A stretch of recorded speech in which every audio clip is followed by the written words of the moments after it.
கடல் முழங்கியது. வானம் இருண்டது. ஒரு முனிவரின் கோபம் உலகையே நடுங்கச் செய்தது.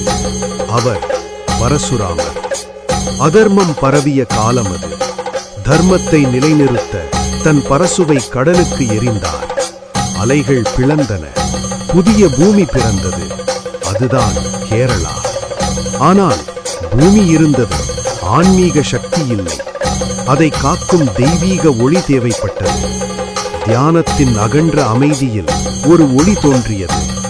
ஹரியும் ஹரனும் சேர்ந்த சக்தி. சிவனின் தீயும் விஷ்ணுவின் கருணையும் ஒரே உருவமாக வெளிப்பட்டான். அவன்தான் ஐயப்பன். இவனே இந்த பூமியின் காவலன் என்று உணர்ந்த பரசுராமர் தன் யோக அக்னியில் ஒரு சிலையை வடிவமைத்தார். ஒவ்வொரு செதுக்கிலும் மந்திரம், ஒவ்வொரு தொடுதலிலும் தபசு சக்தி.